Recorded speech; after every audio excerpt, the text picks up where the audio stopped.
আসসালামু আলাইকুম গাইস, আজকে আমি বানিয়ে ফেলেছি শাহি পরোটা আর সাথে আছে মুরগির মাংস, দেশি মুরগির ঝোল।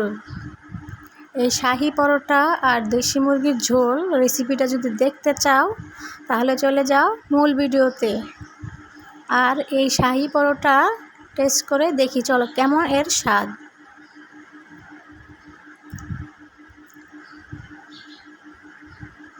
খুব সহজ। এই যে প্রথমে পরোটাটা ছিঁড়ে নিলাম,